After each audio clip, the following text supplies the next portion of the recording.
Here to continue where we left off last week with our conversation on Hat Bay as to who exactly has the final say when you're getting ready to be married. Is it daddy who gives the final approval, or is it the person you call your spiritual father? Most of us call them pastors. Are they the person? So is that the person who should give the final approval as to who you should marry? We started off the conversation last week. We did not finish because of time, but we are here to complete it today. But before I get to all of that, a special birthday going out to Madame Theresa Ama. God bless you with long life and good health and plenty money. And it's coming from your daughter Amoko and the entire family. The second one says, happy belated birthday to Deaconess Rose Anku. God bless you and enlarge your coast. And it is coming from Wandilaye with love. Third one, belated birthday dedication to Pakwesi Mensa Abrampa. Wishing you good health and prosperity and abundant grace. And that's coming from the family. Happy birthday to Mercy Botre Egan of National Police Headquarters Reception. And that one is from Sarah A.C. Nam Katriku. Happy birthday to all of you. You are blessed and highly favored. So back to the discussion that we started off last week. The letter is on the screens. We're going to read it quickly. And my guests are also here. Unfortunately, Counsellor Luttrell couldn't make it into the studio this morning, but he is on Zoom. We'll be speaking to him in a little bit. But Pastor Selassie Ade, Head Pastor, Apostolic Empowerment Ministries, Apostolic Empowerment Ministries, he is here. Now, letter says, I am in my late 30s and I finally found a man who wants to marry me. I told my pastor, who has been a father to me from the age of 13. Now, I told him about it, but he told me he was going to pray about it. Fortunately for me, he says we have his blessing to go on with the marriage. As early as 13 years, my father stopped taking care of me because he had issues with my mother, which led to a divorce. However, out of respect for my biological father, I decided to show the man I am about marrying to my father and to inform him about our marriage. I think that was the biggest mistake of my life. My biological father says he's not going to give me his blessing if I decide to marry this particular man. But the thing is, my pastor has already given me his blessings and we are good to go. What should I do? That was the question last week, and it is still the question this morning. Now, a lot of submissions were made on the show, and I remember Counsellor Luttrell saying something like it's not the church's responsibility to bless any marriage. Let's take a look at that video and then we'll go to Counsellor Luttrell on Zoom. Let's take that video. To you. And as a pastor, I want to pray. Trust me. Only 2 words. This is what I tell people. Say, in most of the time, because at the end of enyam paibono nipanen enyen adwen se me mesesana minikuke awariana yeye. So, and like I said, God can do everything. God doesn't do everything. Counselor, what do you make of this? Well, in the first place, no prayer point in this world can give you a husband or a wife. Okay. Anybody that receives a prophetic marriage will die prophetically in the marriage. Meaning, if you go to church and the pastor says, oh, Cookie, I see that Kwamina entry is your husband. He's a very wicked man of God. Actually, it's a Satan. You mean those words are not from God? Marriage, there's nothing called church marriage. The church has no marriage. When a man decides to marry you, the first person you tell is not your pastor. The blessing of marriage is from father and mother, especially father. The focus of us as men of God is to raise women and men who have focus that there is a place called heaven. Okay. Counsellor Luttrell, are you there? Can you hear us? I can hear you very well, my sister. Okay, good. Good morning to you once again. Good morning, Cook. How are you doing? I'm very well by the grace of God. Now, last week you made this point and you mentioned that it is not the church's responsibility to bless any marriage. That's right. Did you say that last week? Yeah, I said it's not the church's. Let me say a church good morning first to our viewers.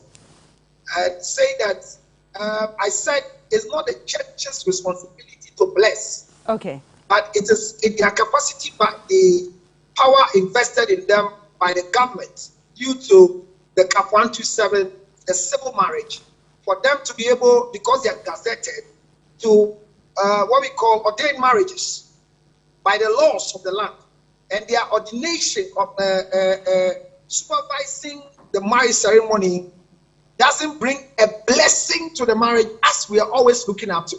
But the one who blesses marriage is the father and the mother, especially the father. Because the Bible we all believe says that for this reason, man will leave the father and the mother become one. So leaving your parents are the important thing that adds to marriage to work. If you leave your pastor, if you leave the whoever, you don't get a blessing in your marriage. So that is what I made that statement for. You made another statement by saying that it's the woman's fault that the man has no access to the children, and that it's also her fault that he didn't take care of the children. I didn't quite understand that statement. My parents are divorced. Yes? Yes. No, the truth is that the future of every child is determined by the mother. Let me explain. You are a young, beautiful girl coming up. If you take a decision today for a child to have a better future, you choose which particular spermatozoa you want to carry on your ovaries when you're ovulating. So if you get a man who cannot take care of a child by virtue of you looking at him, and you give birth with him and expect that by force, by force, no, it won't happen. So once it is your duty that at ovulation you want to get pregnant, you want to have a child, and the child should have a good decision on earth, then choose right sperm. So when the man decides that he's not going to take care of your child, unfortunately for us, or fortunately, somebody will say, the laws of the land have given us the biggest power to women. That when a man shares his responsibility, you should be able to do something by law.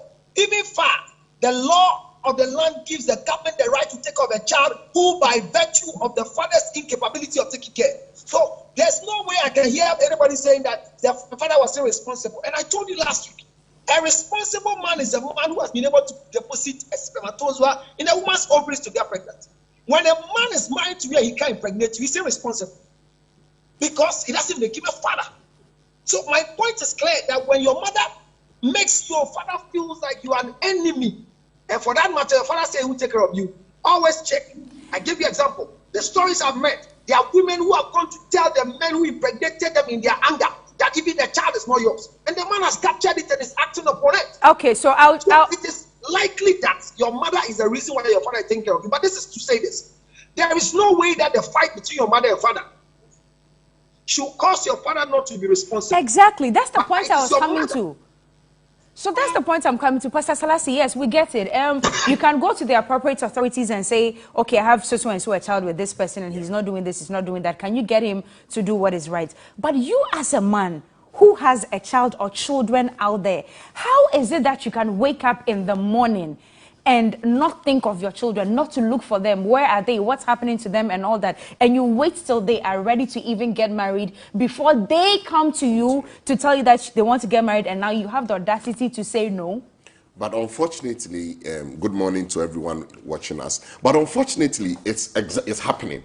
Right. In the society, that there are many men who, out of the pain of the past relationship, past marriages, have not been responsible, right, whether we like it or not. Every day it's in our society. So I think that this medium or this platform is something that we should... And to build your point, I'm not cutting, I just want to add, last week you mentioned a man who has all girls. Yes. Please continue that story. Yes, You just mentioned that story. Briefly, and you see, the man, for a reason no one knows, he works, he can take care of the children. For some reason, with 3 different women, he doesn't take care of the children. So he has 3 girls. More than, in fact, he gives birth to girls. Oh, man. Na almost our real time so na ebi mo akoka kire no, ebi mo de ontumi nko. Baby mo ba for all, most of them na no ye papa no. What is his problem? Oh, and we must say I disagree with some of the things I cancel because the truth is that emra wo ho, but obi wo ho a enya emra ne na wo say kire say and was said we are the right thing. Exactly. You know, by natural instinct. Maybe I make say a day na by the laws of the world. Yenim se medre, enye se o meda, enye se o yenye se o. Because adie bi wo mu I was say ma wo ba wo baby a, or I've deposited that I was saying something must convict so you. surely we must also encourage, say, people must not, irrespective of some of the women being difficult, you as the father, you have to take a step and look for your child. It's very, very important. It's very, very important. I think, say, it's one of the things that this morning we have to hammer on it well. So men must be responsible. As much as they are, we are not only saying that men are the problem. Sometimes when the divorce doesn't go well, people become bitter. Right. But it doesn't mean that the woman also should deny the access of the children. The woman should also not do that. Now, with this letter in question, she decided to go to her spiritual father, the pastor, to tell him first before going to her biological father. Was that a mistake? It wasn't a mistake. Because he has not had access to the father all this while. Is this pastor who has been her father? Exactly. So my point is that, you see, reading the story again, I was having a different view. I was thinking, say, if he said he has been my father, he didn't qualify it. So was it a pastor that took care of the child, or maybe he's just saying that he's my spiritual father? Right. We don't have that clarity here. Right. But the fact that this is a man teaching me, this is a man I go to the church, he principles and everything. I may not have anybody she put it in brackets. She says, this man has been a father to me from the age of 10. So obviously, let's take that maybe our provider man will turn his feet. He has been there for the child. He doesn't have an option. Because my papa from 13 years, on share me no. Then I may catch the first time worry. No, so I think that last week our emphasis was that fathers have the major role to play in Muslim marriage. The nikah, even the ketubah, which is the Jewish marriage, all father's blessing are important. The Christian marriage, your father's blessing, we cannot rule about it. Your biological father, you need a blessing. But when there is no access and the man is not responsible, because we have to establish that fatherhood goes beyond just establish through the intercourse and giving birth to a child. Obi waha and then the papa na cheno, but the papa and the person who took care of the person from the childhood. You cannot say that person cannot call that child a father. Right. I think that if we do that, we are be unfair to the man and even to the child himself, because that is where he got the love from. Now, we put this on our social media platforms, and the argument many people are putting up is that you don't even need your own father to say yes or no. You don't need anybody. You don't even need your spiritual father to say yes or no. The mandate is on you, the person who wants to get married, to say that it is Kwesi or Kweku that I want. Is that a mistake? It's not necessarily a mistake, but the point is that, you see, marriage is for two mature people, like we said, and you are going into the marriage. There is a reason that you are going into the marriage. Most of the time, our parents and our spiritual parents they guide us. They know some pitfalls that they can easily show us. So when they give you that experience, because it's new, a new enterprise. You have not entered it before. Okay. You don't know what's there. But somebody who has good experience. That is why we have marriage counselors. People go through counseling and their marriages fail. But I still think that you need the input of your biological parents. You need the input of your spiritual parents. They can guide you, at least, so that you don't make basic mistakes that you can avoid in marriage. I think we have lost Councillor George Lutrot. We are working to re-establish contact with him, but in the meantime, okay, I think he's coming back. Well, in the meantime, okay, Uncle George, are you back? Yeah. Okay. Can you hear us? Yeah, I can hear you now. Okay, so the argument is that you don't even... Why are you laughing though? The argument is that all you don't... Pastor Selassie said sounded brilliant. But I don't agree with one of the statements, none of the statements that I agree. Why do you always find the need to counter? No, but they are very, the things he said are very brilliant. But I don't agree with even one of them. So what's your take on what he said? You see, in the first place, there is no pastor's blessing that is bigger than a father's blessing, no matter who the father is. Even if your father is the fetish priest, his blessings are better than your pastor's blessing. And I don't think I said that your father's blessings. No, I didn't no, compare them. No, I didn't say that. Man of God. I said the biological parents' blessing is also important. But what if the man is not around? No, he's not around. Is he dead? Is he not in existence? So I am asking. Imagine your father is not there. Would you still say because my father is not Uncle around? George, Uncle George, their fathers. See, so now you are talking about father's brothers. You see, so I think Uncle George is losing the argument. Now you are running into father's brothers. My submission. You understand where I'm coming from? Okay, we are listening. Should I go on? Yes, please. Sir. So, man of God, my issue is that there is no way on earth somebody will say that I don't have a father. If me, I am not around, anybody from my family has the power to continue what I'm supposed to do. That's a lineage of blessing. But there are many children in the world who do not even know where their fathers or their fathers' brothers are. They don't have uncles. No, then it's their mother's fault. That's why I said if your mother refused to show you who your father is, your mother is wicked. But if your mother tells you, I don't know who your father is, she's a witch. But it is very possible, Uncle George, things happen. There are so many examples, like life events that happen, that takes your father somewhere that your mother does not even know. Yay. Hello? Hi. Okay, if my mother doesn't know where my father is, because the man who impregnated my mother raped or whatever, it's a different story. But I'm not talking about where your father is alive. And your mother is telling you that because he didn't take care of you, he's irresponsible. Yes, but why can't we say he's irresponsible? He is alive. He knows that he's got a child. No, what makes him irresponsible? He's not. He's not. And I'm saying that if you can recognize that for 13 years, the man didn't take care of you. But when you were going to get married, you found where he was living to go and ask for his blessings. Out of respect. Then you and your mother, the two of you are hypocrites. It was out of respect. We were not even going to involve him. Why is it out of respect? Respect for who? Respect for him as my father, even though he didn't take care of me. No, don't use that word. I'm saying that when a man deposits the semen in the first place, there's an establishment of fatherhood. Well, if your mother knows that your father lives in Kaswa, in a very dilapidated building, and decide to give you to a pastor to take care of you, he doesn't make the pastor your father. He has no right to receive your marriage rights. So if you go to your father and your father is giving you reasons why you can't come to him now because you want to marry, and he says no, don't come. Yes. So when pastor says but Uncle George, hold on a second. Why would the father even say no? On what basis? Why is he saying no? Because all along you are walking on earth, believing that that man of God is your father. Now that it came to a time that you need the father's blessing, you are coming to me. You Bondo, you don't respect.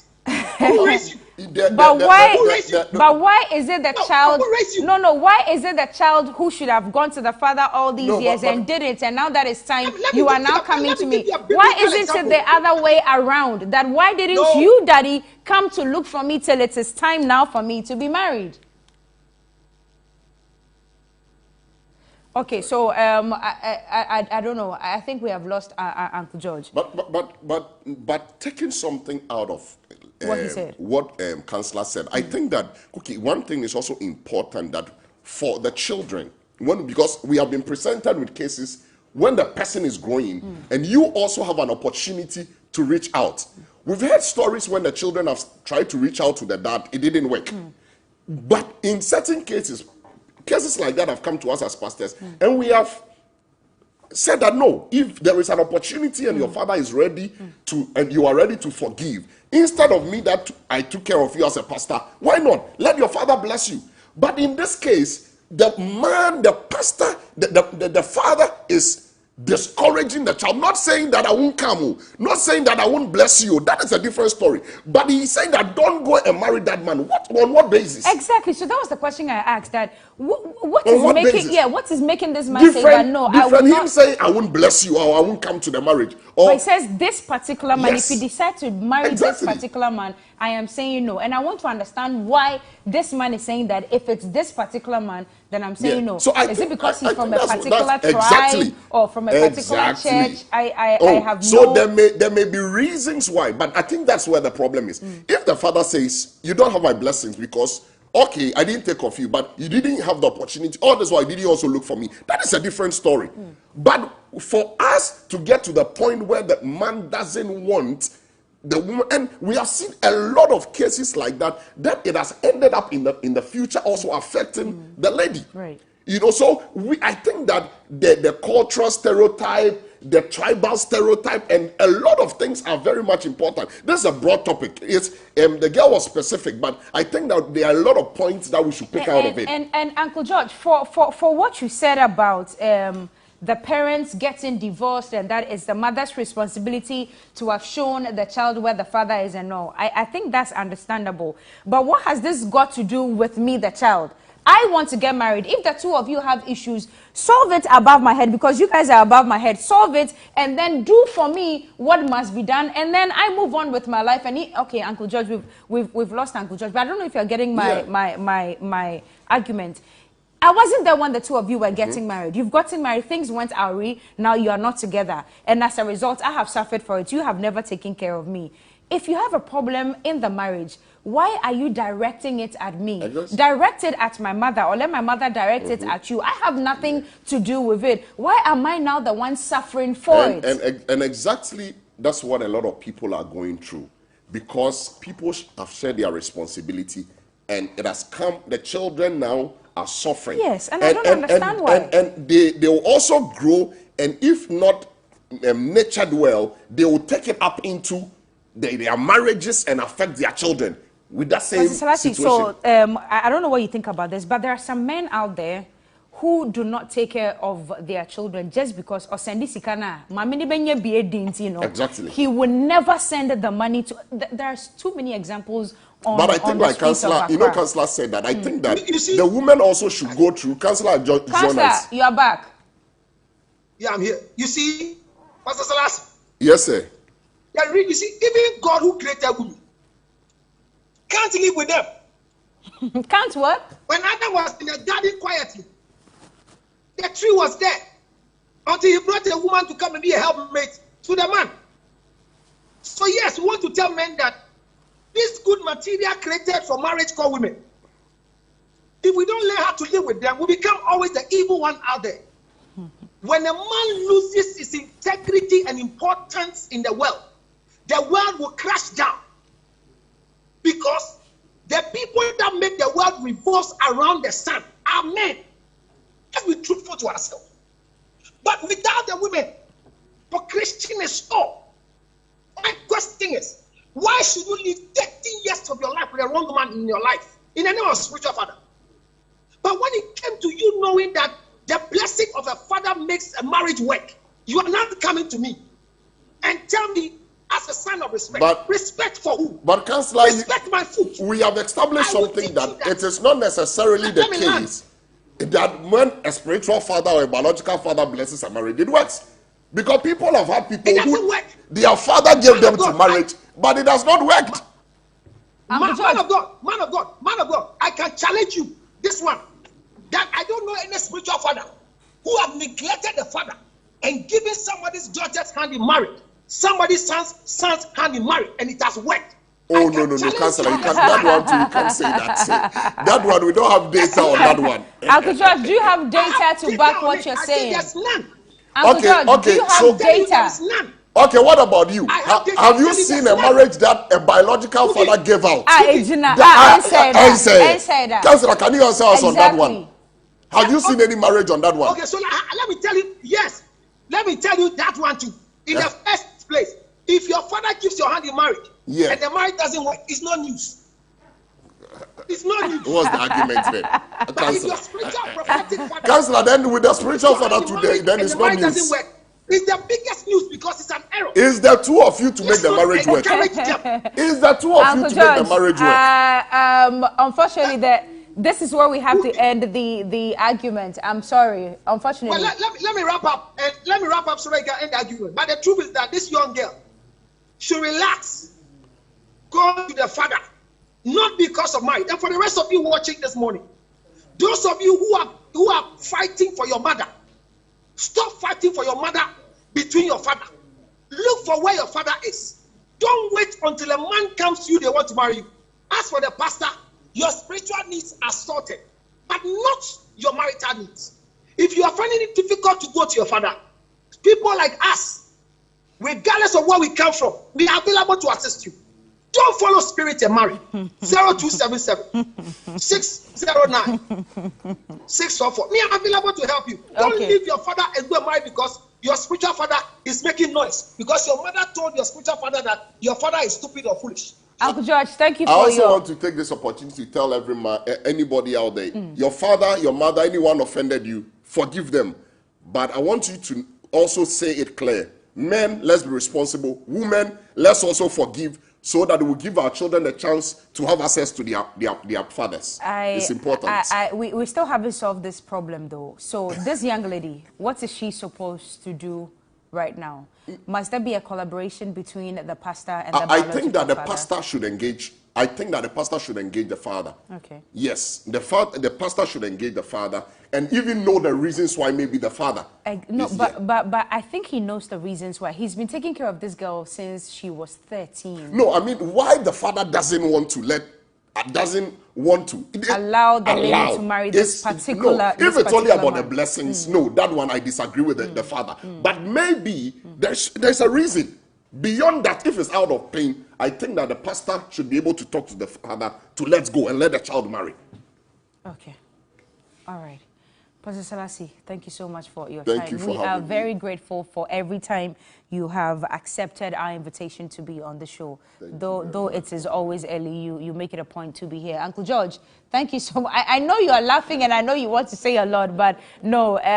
One point that you made that I don't even understand and I disagree with, he says any marriage that's been blessed by a pastor without the biological father's knowledge hasn't worked. Well, there are so many marriages out there that were also blessed only by the biological father, but it still didn't go anywhere. Anyway, let's exactly. So let's continue this conversation. You know our social media platforms: Facebook, Instagram, Twitter, at TV3 Ghana. Let us know what you think about this very one, and let's keep the conversation going. There's still TV3 New Day.